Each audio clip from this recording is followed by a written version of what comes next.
Apocalipse Desencriptado, sessão 21, a ceifa e a vindima. Estamos neste momento no centro do quiasma. O centro é onde está a informação mais importante. Os hebreus tinham muito esta estrutura. Por exemplo, quando nós vemos a Santa Ceia representada, Jesus está no meio. Nós pomos o mais importante fica no canto da mesa, no cimo da mesa. Os hebreus punham no meio. Assim como a informação, e acontece em outros livros da Bíblia também, a informação mais importante está no centro.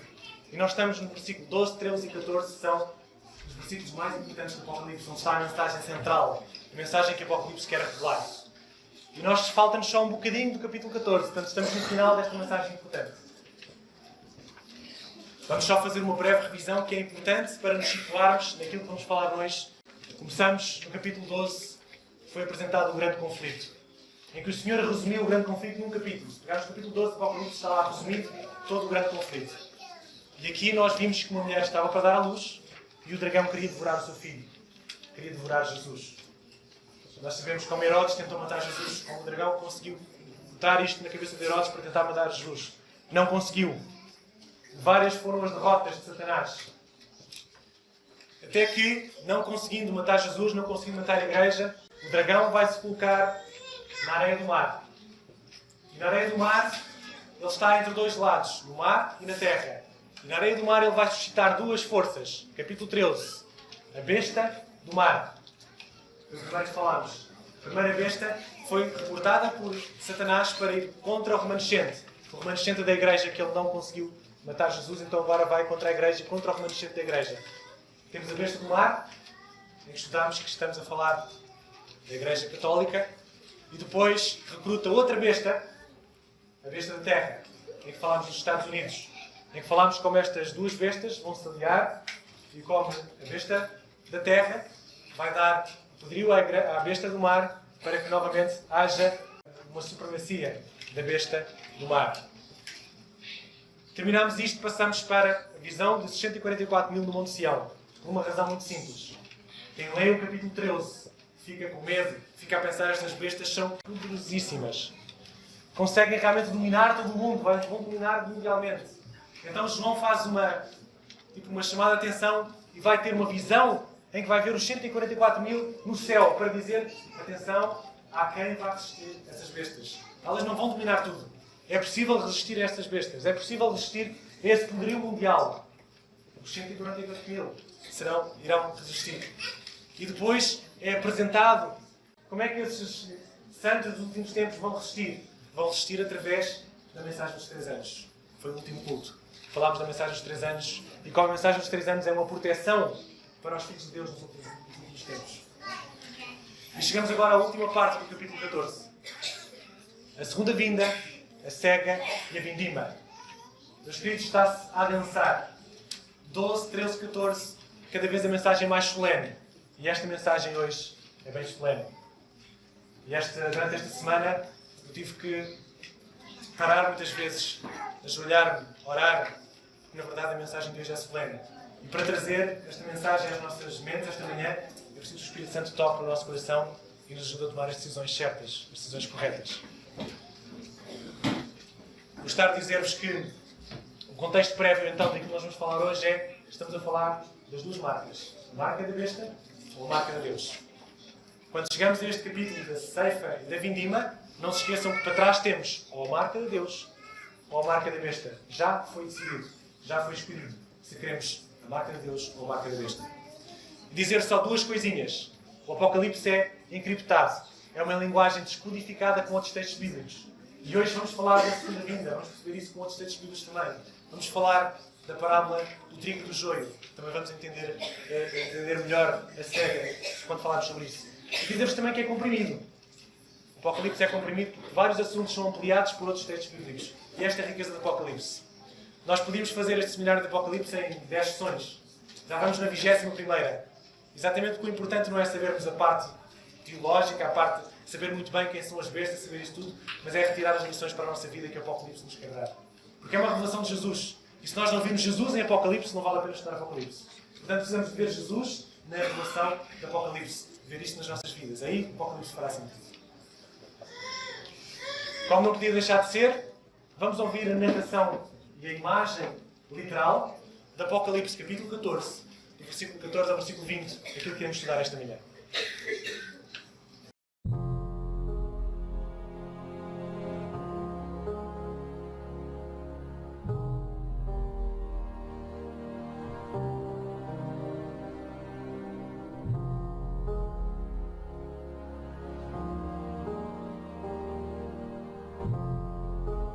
E olhei, e eis uma nuvem branca, e assentado sobre a nuvem, semelhante ao Filho do Homem, que tinha sobre a sua cabeça uma coroa de ouro, e na sua mão uma foice aguda. E outro anjo saiu do templo, clamando com grande voz ao que estava assentado sobre a nuvem: Lança a tua foice e cega. É já vinda a hora de cegar, porque já a seara da terra está madura. E aquele que estava assentado sobre a nuvem meteu a sua foice à terra, e a terra foi cegada. E saiu do templo, que está no céu, outro anjo, o qual também tinha uma foice aguda. E saiu do altar outro anjo, que tinha poder sobre o fogo, e clamou com grande voz ao que tinha a foice aguda, dizendo: Lança a tua foice aguda, e vindima os cachos da vinha da terra, porque já as suas uvas estão maduras. E o anjo meteu a sua foice à terra, e vindimou as uvas da vinha da terra, e lançou-as no grande lagar da ira de Deus.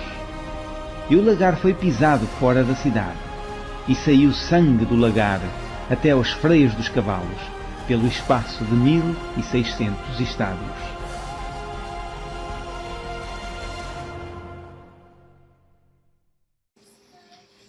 Será fácil de falarmos deste ceife e desta vindima? E olhei, eis uma nuvem branca, assentado sobre a nuvem, semelhante ao Filho do Homem, que tinha sobre a sua cabeça uma coroa de ouro e na sua mão uma foice aguda. Nuvem branca, Filho do Homem, nós sabemos de quem está a tratar. Se tivermos dúvidas, podemos desencriptar isto noutros livros. Temos a cena do juízo de Daniel 7, é apresentado da mesma forma, falando de Jesus. Temos o próprio Jesus que diz, quando estava no tribunal, quando se fala de Jesus: Desde agora vereis o Filho do Homem sentado à direita do Todo-Poderoso, vindo sobre as nuvens do céu. Mateus 26, 64. Mais uma imagem em que podemos ir buscar para acrescentar aqui. Coroa na cabeça, autoridade real. Foice na mão, cena do juízo de Joel 3. Se formos a Joel 3, vemos que a foice é um símbolo de juízo. Então, temos Jesus Cristo, na sua segunda vinda, como Rei e Juiz. É aquilo que está a tratar deste primeiro versículo. Jesus, glorificado na segunda vinda, como Rei e como Juiz. O outro anjo saiu do templo, chamando com grande voz ao que estava assentado sobre a nuvem: Lança a tua foice e cega. A hora de cegar te é vinda, porque já a seara da terra está madura. Reparem que em Apocalipse 14 existem 7 anjos. Este é o quarto anjo de Apocalipse 14. Os 3 primeiros são aqueles que nós falamos da mensagem angélica. E esta foi a pergunta que eu fiz inicialmente a mim. Perdi 2 dias com esta pergunta, que é: mas um anjo vem dar uma ordem a Jesus? Perceberam o contexto? Quem estava saiu e diz: vai, diz para aquele que estava na nuvem para cegar a terra. Parece um bocado estranho um anjo dar a mensagem a Jesus.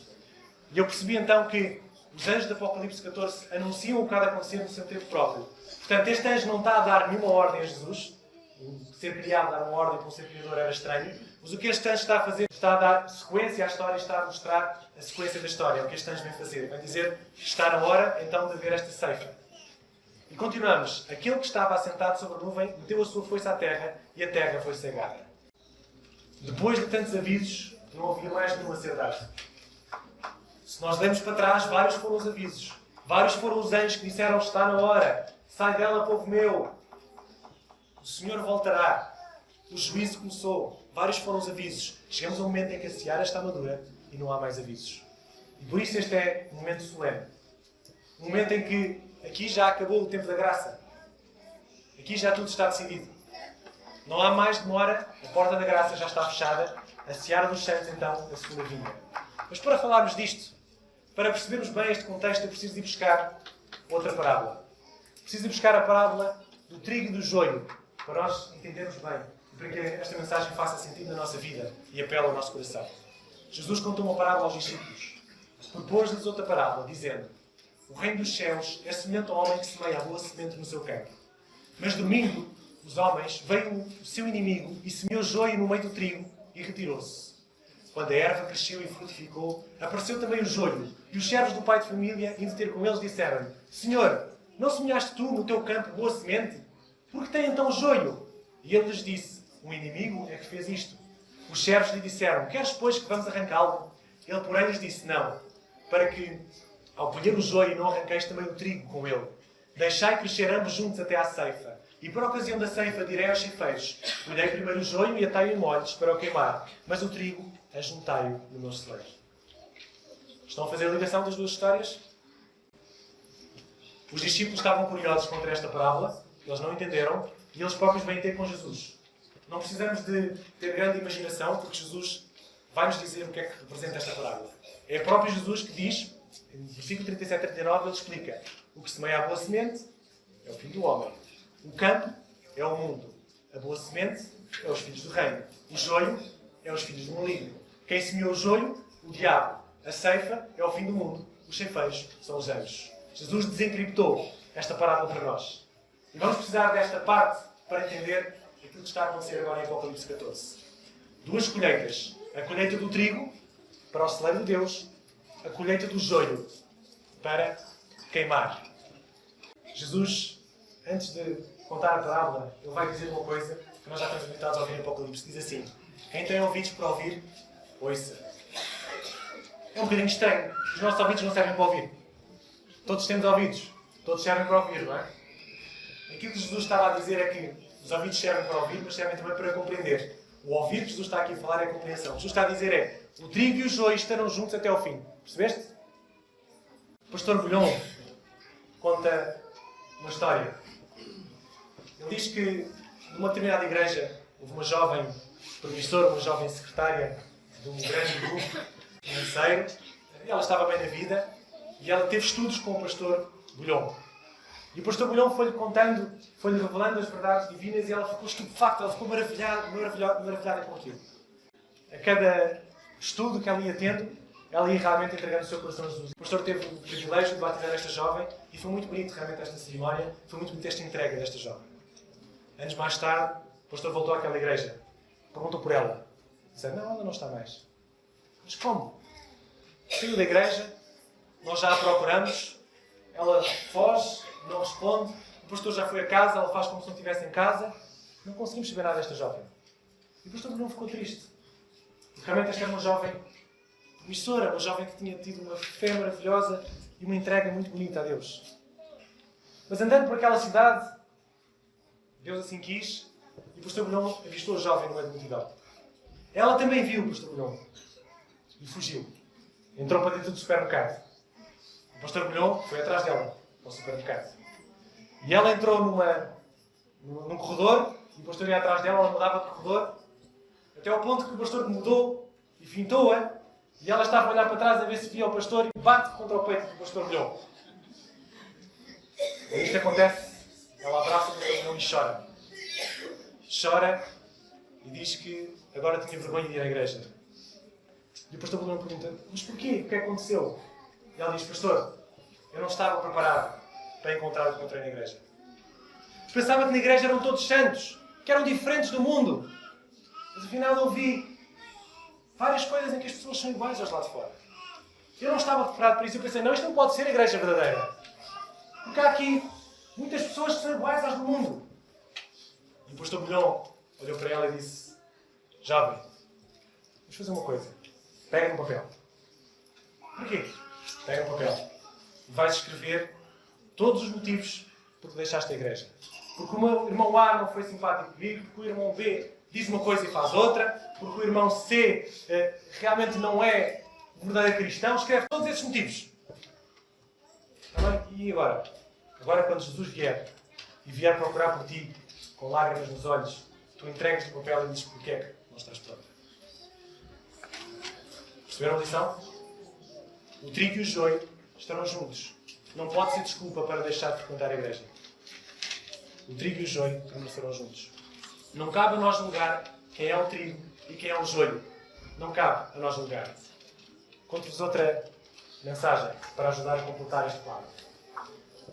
O pastor Alexandre Souza conta-me um culto. Ele estava a pregar. Nos bancos à sua frente senta-se um juiz muito importante daquela localidade onde o pastor pregava, irmão da igreja, juiz muito respeitado pela sociedade, ele senta-se ali à frente. Ao lado, senta-se um criminoso que tinha sido julgado, mandado para a prisão por aquele juiz e que agora estava convertido e sentado ao lado do juiz. E o pastor olha para aquele quadro e ele fica maravilhado. Fica a pensar realmente maravilhosa a graça do Senhor. À saída, o juiz disse para o pastor: Pastor, viu quem estava sentado ao meu lado? E o pastor disse: realmente, grande é a graça do Senhor, grande é a graça para converter pecadores. E o juiz vai dizer: não, pastor, a graça do Senhor não é grande para ele, a graça do Senhor é maior para mim. Como assim? Pastor, ele, pecador, errou, que toda a gente viu, para ele é fácil pedir perdão. Para ele é fácil ir buscar a graça do Senhor. Agora eu, um homem respeitado na sociedade, que não me falta nada, e procurar a graça do Senhor é mais difícil. Portanto, grande é a graça do Senhor para mim, para ele for mais pequenino. Percebem a lição? Realmente, às vezes, não somos aquele pecador que foi para a prisão, mas somos aqueles que estamos aqui e nada nos faz falta. A graça para nós tem que ser maior. A graça para nos podermos agarrar ao Senhor, sentir essa necessidade. Portanto, não nos cabe a nós julgar quem é trigo e quem é joio. Não é essa a nossa função. A nossa função não é deixar de vir à igreja por causa do joio que cá está. Esta é a função de Deus, dos ceifeiros, não é realmente a nossa função. O joio pode tornar-se em trigo com as oportunidades certas. Deixem-me dizer-vos isto. Mais uma história esta manhã. Victor Hugo é um autor francês. Ele escreve um livro dos Miseráveis. Já há várias edições e várias histórias dos Miseráveis. Esta que vos trago é de João Valjean, que era um pobre agricultor que viu-se obrigado a roubar para poder alimentar a sua família. Claro que há que tentar justificar porque é que ele roubou. E depois temos o inspetor Javert. O inspetor Javert era um polícia que era implacável e queria que fosse feita justiça a todo custo. O livro passa-se do inspetor Javert quase sempre atrás deste homem, a colocá-lo na prisão. Ele foge da prisão e o inspetor Valjean continua atrás deste homem a tentar cumprir justiça.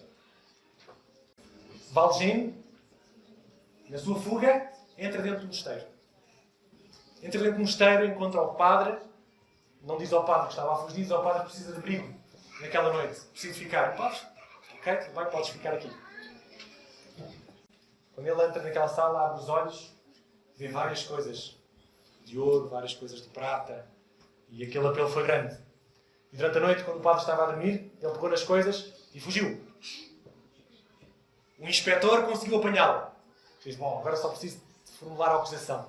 Traz Valjean para o padre, traz: olha, está aqui este miserável que roubou as suas coisas.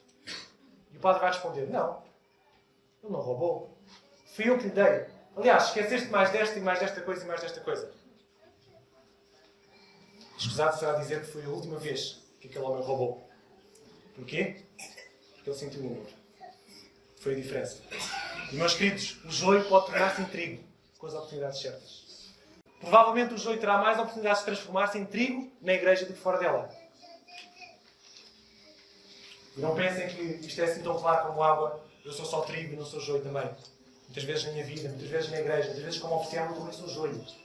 E eu também preciso da graça do Senhor para me transformar em trigo. Mas é mais provável que isso aconteça dentro da igreja do que fora dela. Nós dizemos que a entrega é pela dor ou pelo amor, não é? E dizemos às vezes é preciso ir lá para fora, com a dor voltar para dentro. Também acontece, também temos algumas histórias. Mas quantos é que vocês conhecem quando estiveram cá e estão lá fora e a dor não serviu para voltar cá para dentro? Portanto, não queremos ceifar a igreja antes de tempo. Não queremos tirar o joio antes de tempo. O joio aqui poderá ter a oportunidade de se transformar em trigo. Que todos nós possamos avaliar a nossa vida. Sou eu o trigo ou sou eu o joio? Esta é que é a importância. Não é se o meu irmão ao lado é trigo ou joio. Não é essa a pergunta. Trigo ou joio, eu faço estas perguntas para mim. Reparem que o trigo e o joio é muito semelhante. Se olharmos um para o outro é difícil ver. Aliás, só conseguimos perceber a diferença quando o trigo está maduro e começa a tombar, a parte de cima do trigo começa a tombar por causa do peso do cereal. Porque até lá são muito parecidos. E realmente arrancar um, eles entrelaçam-se entre eles, arrancar um é arrancar o outro. Mas não me cabe a mim ver quem é o trigo e o joio, cabe a mim saber se sou eu o trigo ou se sou eu o joio. Deixa-me fazer-vos algumas perguntas que eu fiz a mim. e que talvez sirva para vocês, não para você que está do lado, mas para vocês, se o trigo ou se o joio. Em primeiro lugar, como é que está a minha vida de oração? Será que eu oro só quando venho à igreja? Oro só para as refeições? Ou será que eu tenho os meus momentos de oração com o Senhor? Isto faz a diferença, se eu sou trigo ou se eu sou joio. Como é que está o meu estudo da Bíblia? Será que eu, nos meus tempos livres, procuro o Senhor? Ou não é bem isso que eu procuro? Procuro outras coisas. Isto faz a diferença entre o trigo e o joio. Como é que está o estudo da lição da escola sabatina? Não há um livro que está em cima? Dedico tempo a estudar? Como é que está a minha relação com a igreja? Será que eu estou aqui a ajudar? Ou sou daqueles que me sento para criticar o que A e B fez, como cantou, como disse, como falou? Como é que está a minha relação com Cristo? Sou o trigo ou sou o joio? Essa resposta tem que ser feita hoje e todos os dias da nossa vida. Porque a ceifa vai chegar e a vindima vai chegar. O tempo da graça fechará, a oportunidade para mudanças de trigo e joio vai terminar. Ceifa e a vindima, Jesus disse que era o fim do mundo. Acontecimentos são progressivamente mais solenes. Os santos e os ímpios crescem juntos. O dragão e as duas bestas fazem guerra ao remanescente. Os 3 anjos fazem o último anúncio. Fim do tempo da graça. Segunda vinda. Colheita dos justos para o celeiro e vinho. Terceira vinda. Colheita dos ímpios para queimar. Esta sequência de acontecimentos está toda na vossa cabeça, certo? Aquilo que nós já estudamos. Prontos para a ceifa ou prontos para a vindima? É a pergunta a fazer esta manhã ao ler Apocalipse 14. Saiu do templo, que está no céu, outro anjo, o qual também tinha uma foice aguda.